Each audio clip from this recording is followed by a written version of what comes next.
welcome to my channel, Blissfully Single Bean. I'm your homegirl Bean, and I'm your blissfully single one. I'm blissfully single, and I am blissfully tired. I just flew in from Atlanta yesterday. I was down there looking at homes to purchase. Trying to move there sometime next year, but I'm kind of getting a feel like the different areas there are to live in. So I've been visiting subdivisions, and my biggest problem with Atlanta is figuring out where to buy my next home, because truth be told, honey, there's so many beautiful areas in Atlanta. Like, the availability is just mind-blowing. So it's really honing in on, A, what neighborhood I'd like to live in, and the school district. Once I get those two things down, it's going to make the search a little bit easier. But, child, I'm really having fun bouncing back and forth trying to figure it out. Hope you guys are having a wonderful Sunday. If this is your first time here, please rate, comment, and subscribe. Please subscribe to us, sister. Sister's trying to make some M's. You know what I mean? And if you're returning, I appreciate you all. Love and Marriage Huntsville, honey. Let's get into it. Kimmie stuck in the middle. Child, I feel so bad for Kimmie and the ignorance that she has to go through, but let's get into it. Episode starts with Melody paying a visit to Marceau's construction site, which is real weird to me because I would think if anyone's having a conversation with Marceau face-to-face, it would be Martell. Instead, it's Mel. Damn it with all these M names. But she goes down there and she immediately starts to say, oh, this commercial property is moving just as slow as when we work together.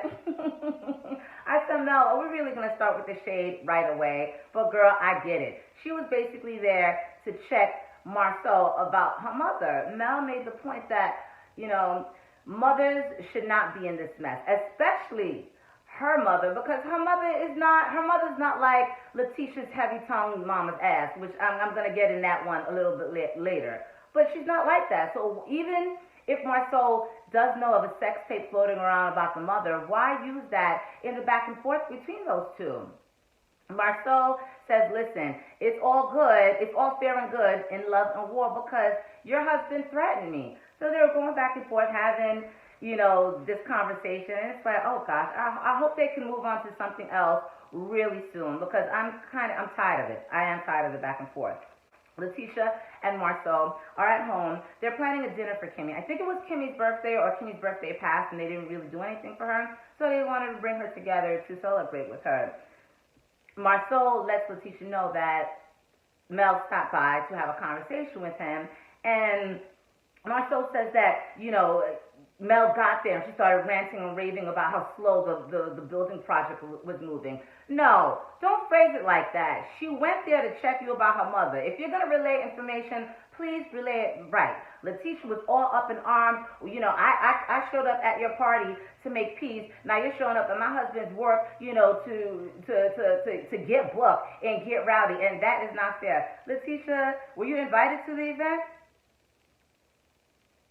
Next scene, we see that Kimmie is working with her sister on a voting project, which sounds amazing to me. Kimmie wants to draw in everyone into this project, meaning the Holtz and the Scotts. All right, girl, good luck to you because these two don't seem like they're coming together anytime soon. But Kimmie, girl, if you don't want to get stuck in the middle, doing things like this to try and bring the Holtz and Scotts together is the very definition of being stuck in the middle. Martell's mom pays the Holtz a visit. The Holtz let the mom know that they need a live-in nanny. Martell's mom was like, yeah, no, I don't do this. And Mel says it would be a live-in nanny position. You can sell your home.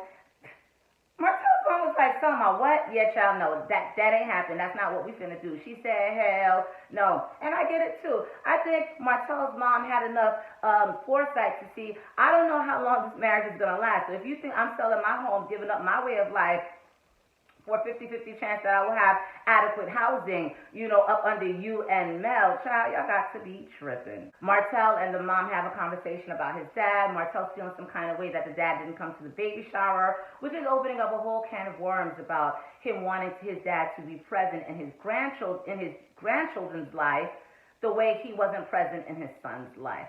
So he asks his mom to reach out to the dad so that they can have a conversation. And Marcel's mom was like, no, I'm not sleeping up under that man. If you have issues with him and you want to speak with him, sir, I suggest you reach out to your daddy and set it up. But as for me, no. I'm like Martell's mom. Martell's mom is not with the bullshit. I have to say, I didn't like Mel's bun in this scene. She usually gets it right with the hair and the clothing. But that bun, it reminded me of one time I was trying to get a bun like that, and I bought the wrong kind of hair, and the girl doing my hair was like, this is the wrong type of hair. But she still tried to make it work. But anyway, I remember later that day going to my cousin's house, and my cousin was like, Sabine, that bun is fucked up.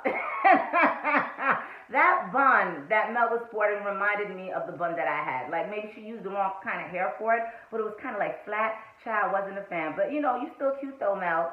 Always. Kim and Mel address Mel's event. Child, Mel's event is going to be the death of me. Security, they laugh awkwardly, and Kim says, yeah, I did want to have a conversation with you about the event. I thought security was a little bit much, and Kimmie was absolutely right. Security was a little bit much. And although I feel like Letitia did deserve it because she's just super annoying to me, at the end of the day, that wasn't the best way for Mel to react. Mel should have had a conversation with Letitia first saying, this is a private event, you were not invited, and I don't want to have any conversations with you right now. Now, had Heavy Tongue Letitia got bucked, that's when you raised up the security, that's when you play the security card, especially since you guys had a friendship, you know, sometime when. Mel felt some kind of way because, and I didn't know this, after Letitia was escorted out of the event, Kimmie left. So in seeing that, Mel kind of felt like, oh, she left the event when I invited her. She left the event because I kicked Letitia out, and she felt some kind of way about that. And that is understandable as well because, you know, in Mel's mind was, you know, I guess, you know, she's siding with, you know, the Scotts. It was just very messy. Mel brings up that she's going to have a kid's birthday party, and Kimmie wants to know if Letitia's children are invited. At this point, Mel says she's thinking about it, but she's not sure she's going to invite the kids. And Mel, you should invite the kids. Mel also says, with this birthday party, she says to Kimmie, I don't want you to use it as an excuse to bring me and Letitia together. And this is when Kimmie chin-checked the hell out of Mel, and I was here for it. Kimmie said, look, let's be clear. Let's make something crystal clear. I've let bringing you and Letitia together go a long time ago. I'm done with that fight. And Mel said, agree. Kimmie, that's how you check a trick. That's how you do it, boo. Martell and his dad meet up for some grub. The dad doesn't want to eat any grub. And they basically talk, and Martell says, listen, you weren't at the shower. And the dad was like, you know, I've been ripping and running. I had so much work to do. Basically, Martell wants him to be more of a force in his grandchildren's life, the way he wasn't a force in Martell's life. At the end of the scene, the dad does promise to do more. So now Mel's planning the birthday party for her kids, and she was telling Martell about some of the pricing. Like, it's standard. You pay per head. The option that she was looking at was $24.95 per kid, and Martell's like, oh my God, that's so expensive. No, that's pretty standard. That's actually on the low end of the price per kid. So Martell, go sit down somewhere. But child, I am so happy I'm not planning these birthday parties anymore. No. That time has passed for Miss Blissfully Single B, thank God. Mel mentions that she wants to invite Macy and Mila, which would be Letitia's daughters. Martell wants to know exactly how are these little girls supposed to get to this party, because you know we don't fuck with their parents. Martell's not really with the idea of inviting Letitia's kids, because with the kids come Letitia and Marcel. But Mel says, listen, these are kids. We shouldn't drag the kids in between. And all I'm asking you to do is be cordial, bruh. Be cordial. He said, yeah, I'll try. I mean, you put the party together. Doesn't mean I have to speak when I see them hoes. Yeah, child. I guess. Mel does end up calling Letitia, and Letitia gets the call, and she kind of smirks when Mel invites her kids to the birthday party. Like, in the end, Letitia says to Mel, she's not sure. She knows the girls haven't hung out for a while, and her daughters have been asking for a play date with Mel's daughters, but she'll think about it, but she doesn't know she's going. Girl, we know you're waiting for the invite. You going. All right, so now we have this ratchet ass get together, and it's ratchet because Satan walks through the door. Marceau, I gotta give you one for that one. He said the door opens, and I thought this was going to be a beacon of light, hope, love, laughter, and joy. Instead, Lucifer walks through the door. Yes, Wanda looked every bit as evil as Lucifer and brought that negative ass energy with her. My stomach turns when this woman's on my screen. Oh my God, I don't like this woman. As soon as Miss Wanda walks up in there and sees Kimmie in the kitchen with Letitia, she goes into attack mode. I really wish that Letitia would put a muzzle on this bitch. And I'm sorry, this is an older woman, so I shouldn't be calling her out of her name. I shouldn't be calling her all types of bitches because I know that's not on her birth certificate. But ma'am, you do not act. You're 70 plus years of age. You do not exercise any kind of wisdom, any kind of couth, any kind of education, child. Oh, I cannot. She sets in on Kimmie right away, honey, but little did she know today was not the day. She says to Kimmie, oh, hey, Miss Kimmie. She calls Kimmie a motor mouth. Kimmie says, oh, that's like the pot calling the kettle black. That shut Miss Wanda up right away. Yeah, I get it. Oh, yeah, I can receive that. Boomerang, bitch. You're going to bring it to me. I'm going to bring it right back to you. Mama Heavy Tongue goes on to say that she felt like Kimmie threw Letitia under the bus, and they bring up that same title scene from the last reunion where Mel says they were talking shit about her. She's bougie. She likes to go to galas. And Kimmie owned it. Kimmie said, listen, whatever Mel is saying, she ain't saying nothing but a word. She's absolutely right. So Mama Heavy Tongue talks about, oh, the way you should have answered it should have been like, talked about her. Don't put Letitia into it. Give Letitia time to own her own shit, which I don't like Mama Heavy Tongue, but I understand where she is coming from. However, Letitia, why don't you open your mouth and fight your own battles? Which is so interesting, too, because Kimmie goes right into it and says, once again, this bitch, all right, she didn't say this bitch. Once again, Miss Wanda is coming for me, and it's surprise, surprise, Letitia disappears into the wallpaper. Hot damn, you're absolutely right. And I've been saying this episode after episode after episode.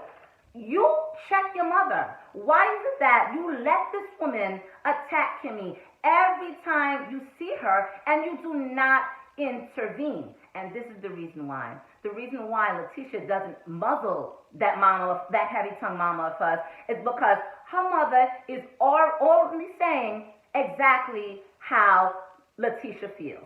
Everything the mama's saying, Letitia feels that way. Letitia feels resentment towards Kimmie for that comment. Letitia feels like Kimmie threw her under the bus. But instead of being a grown-ass woman and having a conversation with her friend / family, you sick your mother on Kimmie every chance you get. And that's exactly what it is. At least that's how I see it. They take the dramatics into the living room where everyone's sitting down. I guess it was at that after food glow because they seemed like they were in a food coma. But Kimmie said, you know what, I like this energy. I like this energy because I'm putting together a project and I want everyone involved. And Letitia goes, Mom, she has a project. What's the project? I can't even imitate her heavy tongue. But Kimmie says it's the voting project. I want to get everyone together. We want to mobilize the community to vote. And Marceau asks who's going to be involved in this. And Kimmie does mention, well, I invited Mel, all of them, and I'm inviting you all. Oh, no, that's a big deal. Marceau ain't trying to hear that. And Mama Heavy Tongue has something to say about that. We go into the birthday party. I think it was Letitia that mentioned that Mel called her to invite her to the birthday party. And, Mama Heavy Tongue is up and arms. That old raggedy bitch is talking about, oh, no, these kids don't be playing together. And Marceau handled her very well. Marceau said, what these kids got going on got nothing to do with what the adults have going on. So I should punish them and not have them play with, their friends because we're going through something with their parents. Oh, hell no. The Mama Heavy Tongue said, well, they don't need them as friends. You're not friends with Mel and Martel. He said, I'm not friends with Mel and Martel, but my kids are friends with their kids. And Mama Heavy Tongue said, oh, They can go make other friends. They can make other friends. Marcel said, what you're saying makes absolutely no sense. And thank God you are not their parents, and I am. And then Mama Heavy Tongue went on to say, oh, you just trying to eat their asses. Marcel said, eating ass, honey. Eating ass? Oh, let me tell you, I'm not the only one around here eating ass. You want to know who else is eating ass? I said,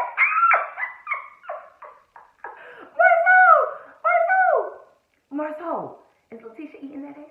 I love the way Marceau handled that old raggedy, heavy-tongued, ignorant geriatric bitch. She handled her like a damn pro. Anyway, Letitia walks in with an ill-timed cake. The timing was awkward as hell, and even Kimmie was taken aback. Kimmie was like, wait, this is for me? You let your mother attack me all night, but this cake is for me. All right, girl, whatever. Good episode. Definitely better than last week. Please, if you like this video, please like, comment, and subscribe. If you don't like the video, rate, comment, but subscribe. Child, I'm trying to build up my viewership, see if I can make this a part-time hustle. Also, I write resumes. If you need resume help, I have my information in the description box. And don't forget, pop on by my blog, www.blissfullysinglebean.com. It's my lifestyle blog, and most importantly, I share what it feels like to be a single mother managing her own house. That about myself. Thank you, Jesus, and hallelujah. You guys have a great Sunday. I will see you in the next one. Be safe, guys.